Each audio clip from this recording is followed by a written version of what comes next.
the $7,500 EV tax credit is officially expiring on September 30th, 2025. That's just a few weeks away, so if you're planning on getting an electric vehicle, you better act now. However, the IRS just provided an update on the EV tax credit deadline, and you're going to want to know what this is. So let's go ahead and get into this.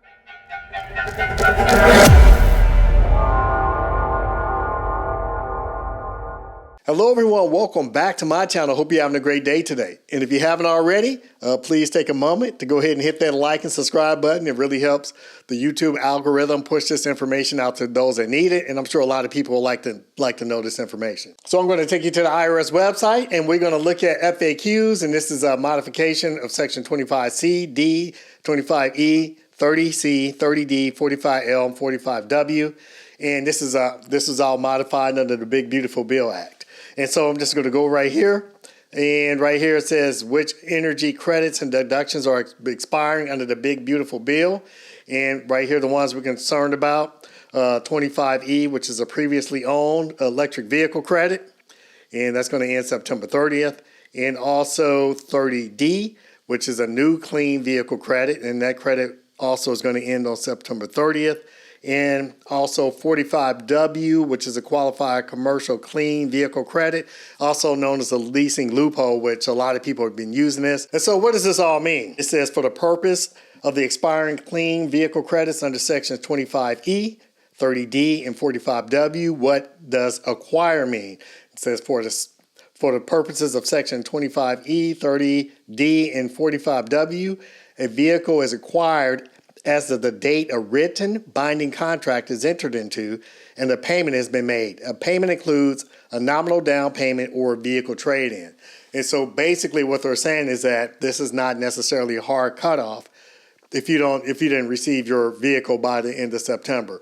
And so if you're looking at either purchasing or leasing a vehicle and you're going to order from Rivian, for example, or Tesla, and you know it may take a few weeks, well, basically what this is saying is that if you put a down payment, if you have a binding contract with Rivian, you usually have to put in some type of payment, either $500 or up to $3,000 for the quad motor, and that may be considered a binding agreement. The money does go towards the purchase of your vehicle, but then we have to hear from Rivian exactly what they're going to say about this as far as what the legalities and if there's going to be any additional paperwork that's required. And let's go ahead to number 3. It says, what effect does acquisition of a vehicle have on the taxpayer's ability to claim credit under sections 25E, 30D, and 45W? Acquiring a vehicle prior to the termination date is the initial step, but acquisition alone does not immediately entitle a taxpayer to a credit. Section 25E, paragraph A, 30D, subparagraph A, and 45W, subparagraph A, require the vehicle to be placed in the service to claim the respective credit. If a taxpayer acquires a vehicle by having a written binding contract in place and a payment made on or before September 30th, 2025, then the taxpayer will be entitled to claim the credit when they place the vehicle in service, namely when they take possession of the vehicle, even if the vehicle is placed in service after September 30th. 2025. Taxpayers should receive a time of sale report from the dealer at the time they take possession or within 3 days of taking possession of the vehicle. So basically, again, this gives you more time. So if we're concerned, and I was thinking about purchasing a vehicle, I'm not going to tell you which one yet, but I was thinking about purchasing a vehicle, but one of my concerns was, okay, if I purchase this vehicle, will it be here by the cutoff date, or will I be able to find the vehicle I want? Will I have to take delivery of the vehicle prior to?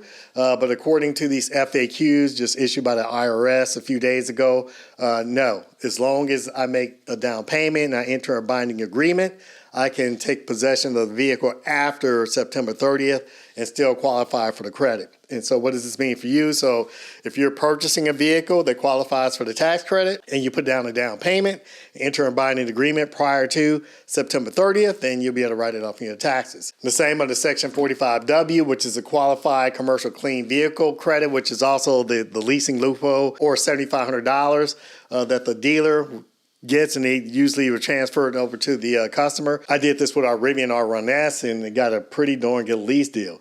And right now Rivian has some awesome deals going on as far as leasing, where you can get $6,500 off a standard pack vehicle, and then you throw in that $7,500 tax credit, you're going to save yourself a lot of money. And let me just go over here and just give you an idea of some of the potential savings that you'll have if you take advantage of this right now. And so we're just going to look at the lease under Section 45W. So before September 30th, 2025. And so if the leaser can claim $7,500 and pass it on to you, and the vehicle price, to say the Rivian is $90,000, as it says right here, and the residual calculation is $82,500 on a 36-month lease, residual $49,500. The monthly payment will be $983. After September 30th, 2025, that payment goes up to $1,073, or about $90 more a month, for a total of around $3,200 more over the life of the lease.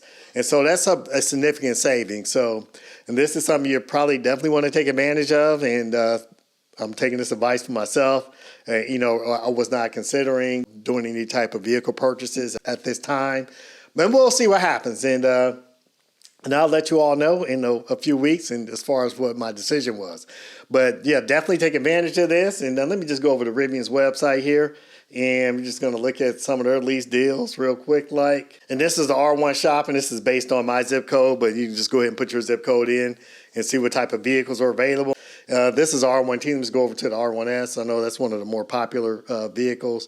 I'm an R1T person. I just really love the R1T, but more people are interested in the R1S. And just look at some of these lease deals they have, and that's to try. Let's go down to the dual standard trim. And you see they have some pretty good lease deals. Like this one is $826 a month, and you have this one here. This with the silver, and this is a standard pack. Didn't have any frills on it. And this is the same one Kyle Connor got from Out of Spec Reviews. And you see that lease is $779 a month. That's an awesome deal. And it says delivery anywhere from 2 to 6 weeks. And this is to go here, and I'm going to go ahead and click on this. And we'll just see, let's go ahead and see, let's go to next accessories, just click through. I'm not going to add anything here. And this vehicle summary, and this is just showing what the lease payment amount is. And let's just go over here, and you see deposit due today, $500. So I'm hoping that this will be enough to settle that down payment portion. And if not, I'm sure Rivian will come out and provide some guidance on this, hopefully very soon, just to ensure the customers that if you do purchase one of this, that you are protected. And let's just look at the estimated lease payment on here. And this is for a 36-month lease. And you see right here, leasing offer minus $6,500, pre-order deposit, acquisition fees, and do a signing, $2,174. And just if this were me and I included taxes and fees, you're looking at $57.84. That's pretty darn good. That is a pretty darn good deal. So I say absolutely take advantage of this. This is going to save you quite a bit of money over the life of the lease. And yeah, this is awesome. So just go ahead and check it out. And also under the big, beautiful bill, you can deduct the interest from your loan, which is awesome. And that provides you even more savings. And I may do a little video on that, but you can just go ahead and look it up. And I know some people are like, I'll take the standard deduction, but this is above the line deduction. So you can take this in addition to the standard deduction, even if you take the full standard deduction. So it's pretty good deal. Definitely save you probably a few thousand over the course of the loan. Interest rates are higher, so this will definitely help out. If you get this in addition to that, depending on which vehicle you get, just as long as a vehicle qualifies and you personally qualify for that $7,500 tax credit. But let me know your thoughts in the comment section. Is this something you're interested in? I think it's awesome that the IRS did update this, and this does give people more of an opportunity to go out and get that electric vehicle. As long as they put that down payment down right now, they can acquire it after September 30th until take advantage of it. I think it's awesome, and we'll see if I take advantage of it. I hope this video has been helpful, and I'm going to leave my referral code right here. And so if you plan on getting a Rivian, based on this video, please use my referral code, and I'll be using that to hopefully, show you all something pretty special. But that's all I have for today. I'd like to thank you for joining me once again, and I can't wait to see you on the next video.